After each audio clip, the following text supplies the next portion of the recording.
And I'm also going to get some onions. I usually like to buy the purple onions, and each one costs, so the white onions are cheaper than the purple onions. Whites cost $2.97. This one costs $3.97. I usually just go for the purple onions. Hello beautiful people, welcome to another episode of Ask Mo. So I'm recording this video in my car, as you guys can see, so the lighting is a bit wonky. My name is Mo if you're watching my channel for the first time, and I'm a lawyer licensed to practice law in Ontario and also in Nigeria.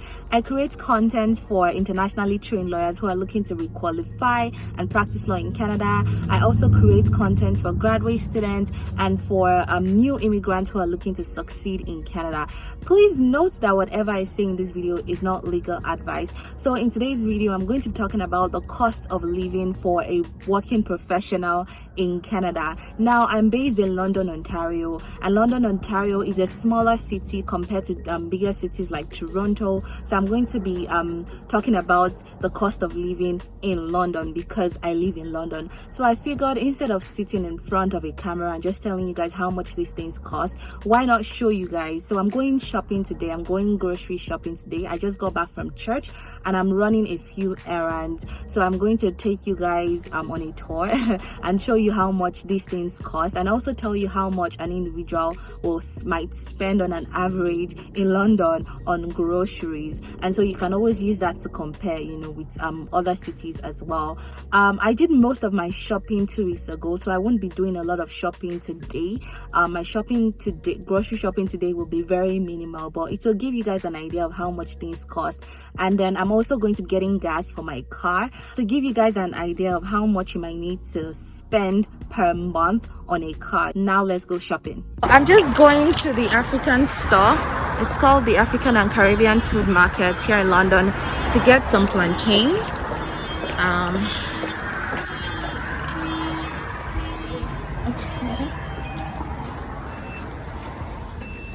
Just going to have to sanitize my hands because we have to sanitize.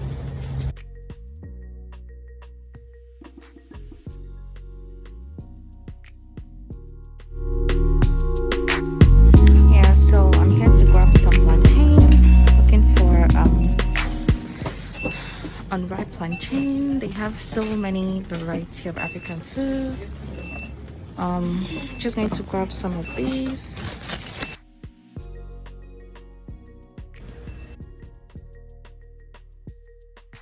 Let me show you guys what I got. So I just got these are plantains. I'm not sure if you guys know what plantains are. If you're not Nigerian, I don't know if you know what plantains are, but I got 5 of them for $4.56, which is a pretty decent price. So I'll see you guys in the next store. I just got to go through. I'm about to do the second part of my grocery shopping. I obviously have to wear my mask because it's mandatory to wear a mask in a public space.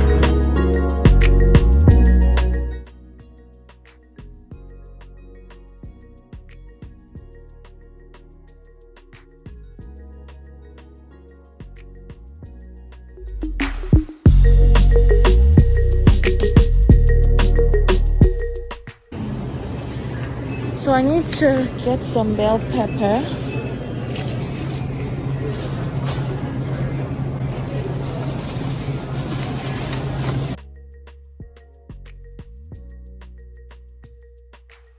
So I'm just going to grab some bananas now. I think they look good, so I'll just take this ones. I think it cost about 56 cents or something. But I also want to pick up some cucumbers. I just want about 2 to make some salad. I'll just grab 2, and I think each one cost about $1.27. Yes. And I'm also going to get some onions. I usually like to buy the purple onions, and each one costs, so the white onions are cheaper than the purple onions. Whites cost $2.97. This one costs $3.97. I usually just go for the purple onions.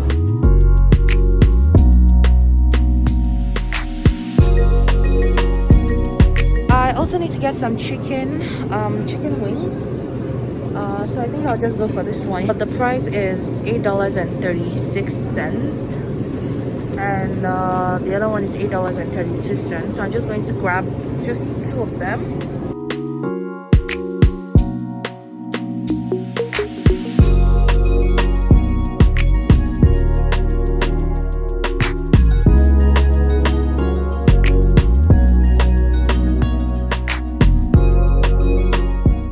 I'm done shopping here, and I didn't, like I said, I didn't spend that much.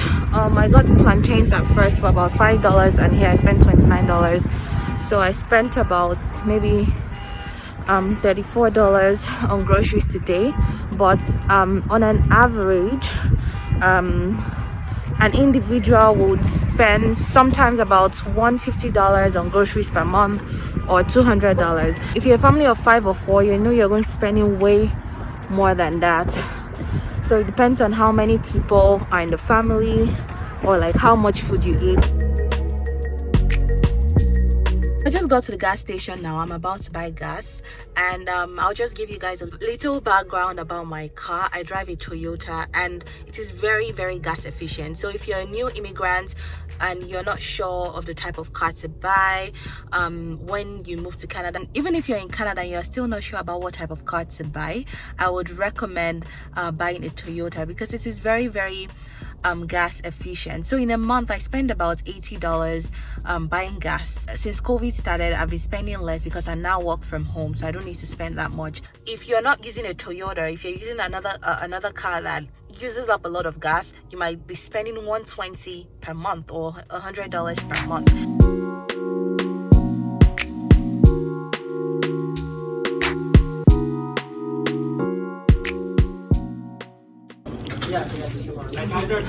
Okay, so I'm inside the store and I'm waiting just to pay for my gas. Okay. Yeah. Yes. The little one.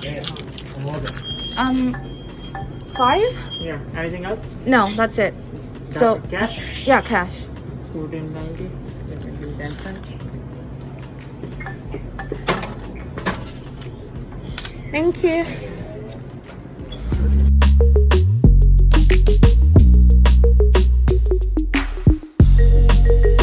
Let's quickly run through the amount you would spend on an average for a car. Because I'm a new driver, I got my G license last year December.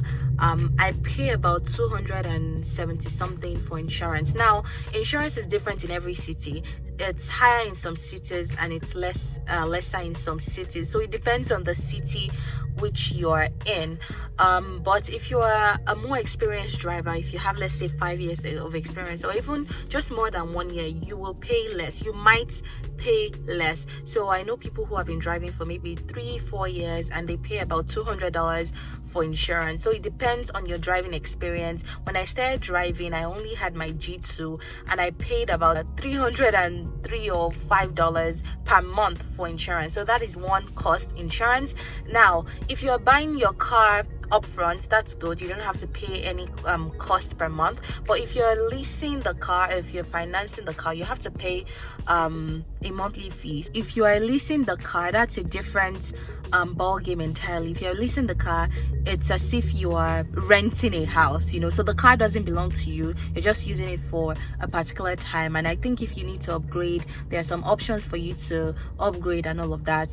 But if you are financing the car, it's like you're paying a mortgage. So the car belongs to you, it's your car, but sometimes you can put down a down payment, you know, and then you can pay bi-weekly, keep paying until you eventually pay off the car. So if you put down a high down payment, monthly payments won't be that high, so you might be paying about 280 something per month. But if you don't put down a down payment, you might have to pay about 300 and something per month, you know. So if we're talking about 300 and something per month, if you're financing the car, if you're leasing the car, and then we're talking about insurance as well, if you're a new driver, you might be paying over $300. We're looking at a budget of about $600 to $700 per month for a car. So the next cost of living I'm going to be talking about is going to the gym. I go to Good Life, which is one of the most popular gyms here in Canada, and it's also very expensive. I think I paid a one-time fee of about $90 or $100, I don't remember, and they were doing a promo, and then I have to pay $21 bi-weekly. So in a month I pay about $42 for the gym. Now there are cheaper gyms like Crunch Fitness, Planet Fitness, and there are a lot of gyms, you know, that are not as expensive as Good Life, but I use Good Life. Good Life is a very good gym. And yeah, so I'll take you guys with me. I'm going to the gym now. It's like a 3-minute drive. I'm by my car, that's why I'm just standing. It's a 3-minute drive, and usually I would walk, but because it's cold, I'm going to drive down. Because there's still COVID, I do have to wear my mask, but when I'm working out, I can take it out. Okay, so I just got to the gym. That's it, Good Life Fitness. So there are 2 queues here. There's a red line and there's a yellow line. So the yellow line is for people who have registered before coming into the gym, and the red line is for those who haven't registered. So you want to make sure you're on the yellow line and you have registered, so you don't come to the gym and just start, you know, waiting before you get in.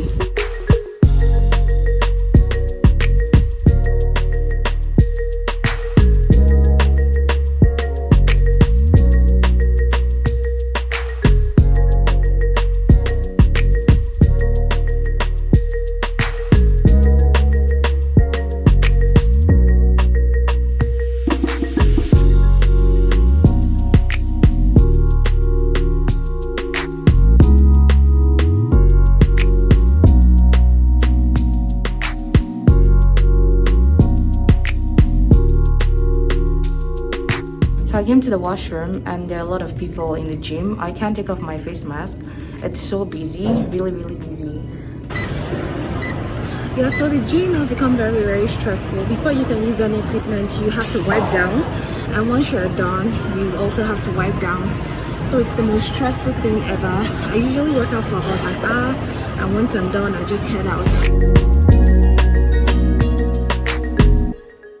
Now that we have spoken about groceries, how much you need to spend if you're going to the gym, and how much you need to spend if you're going to get a car, the next big thing we are going to be talking about is rent, which is very important. And I'm assuming that if you're a family, you know, you're relocating to Canada with your entire family, you're going to want to have a very decent space, a nice and comfortable space. You don't want to stay in a shared apartment like an international student. So you're going to be looking to rent, let's say 3-bedroom, or buy a house. I'm going to, you know, talk about some of the bills you need to pay if you're going to buy a house, because they are different from the bills you have to pay if you're renting.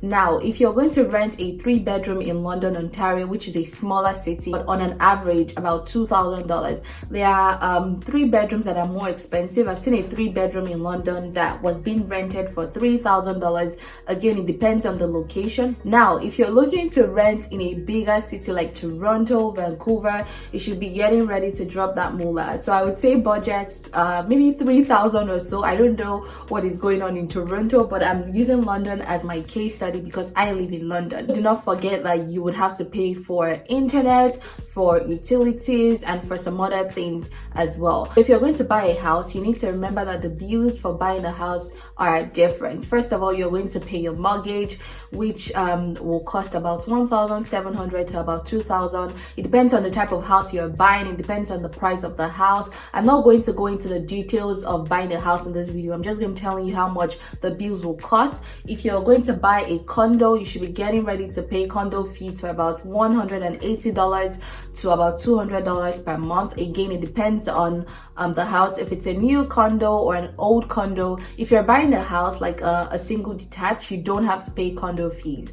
Also, for internet, I would say budget between $80 to $100. It depends on the service provider that you use. We have Rogers, we have Bell, and I'm sure we have several others as well. And some service providers are more expensive than others. So I would say budget between $80 to $100. Let's also talk about home insurance. Home insurance is usually not as expensive, especially if you already have car insurance. Most insurance companies just do a deal. You know, they give you home insurance and car insurance together, and home insurance is usually cheaper. You know, I would say budget between $30 to $50. And again, this depends on the insurance company. And for utilities, I would say budget between $200 to $300 because utilities includes gas, water, hydro. If you're renting your water heater, you have to pay for that as well. So I would say just budget about $200 to $300. So these are the extra bills you would be paying apart from your mortgage or apart from the rent you are paying.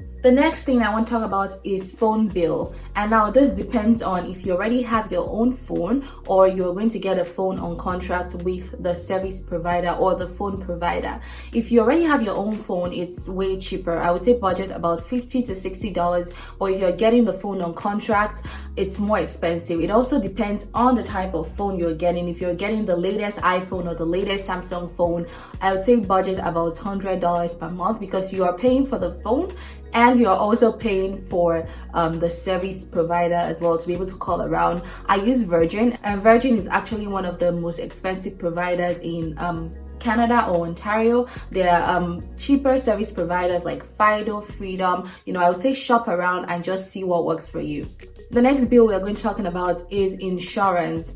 Now, this is a bit tricky because if you're a PR or you're here on work permit, you can get an OHIP card, and that means that the government will basically take care of your healthcare. Healthcare is somewhat free, but there are some things that are not covered under OHIP. So, for example, if you want to see an optometrist, if you want to see a dentist, if you want to see a chiropractor or a physiotherapist, these things are not covered under OHIP. If you have work insurance, from Manulife or any of those other insurance companies, work can cover some of these things, but generally these things are not covered under OHIP. OHIP will just cover, let's say, the really basic things. So you might have to pay out of pocket for some of these things if you don't have work insurance. Another thing you'd have to budget for or spend money on is daycare if you have kids. Or if you're sending your kids to private school. So if you're sending your kids to private school ain't cheap and it's not free. But if you're sending your kids to public school, that's free. But private school, you have to spend money and it's pretty expensive, and it also depends on the city you are staying in, the location and all of that stuff. Also daycare as well. I did some research and I have friends who have kids who go to daycare, and in London, the average cost of daycare is about $1,200, $1,300.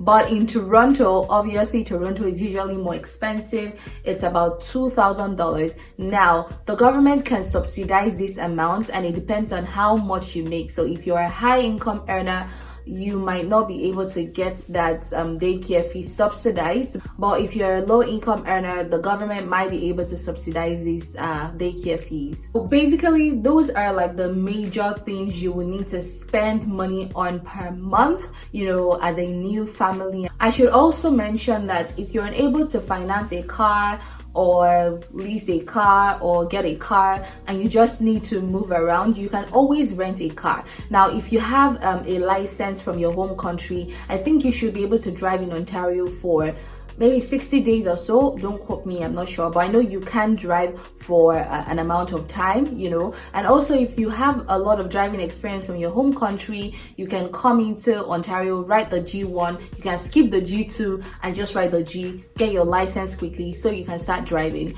So you don't have to use Uber or take the bus and all of that. You can rent a car and just use the rented car pending when you settle down and when you start driving. I hope this gives you an idea into how much money you would need to spend per month, or a general idea about the cost of living in Canada. Like I said, Canada is very expensive, and you should make sure you're putting all of these things into consideration. If you're yet to subscribe to my YouTube channel, please kindly subscribe by clicking on the red button down below, and also turn on the notification bell so you will be the first to get notified whenever I post new videos. If you like this video, give it a thumbs up. It helps me know that you like this video and that you're watching this video. If you found it helpful, share with your friends and family. And if you're new, I like to engage with my viewers or my audience in the comment section. Let us get talking in the comment section. Thank you for watching this episode of Ask Mo, and I will see you guys in the next episode of Ask Mo. Bye.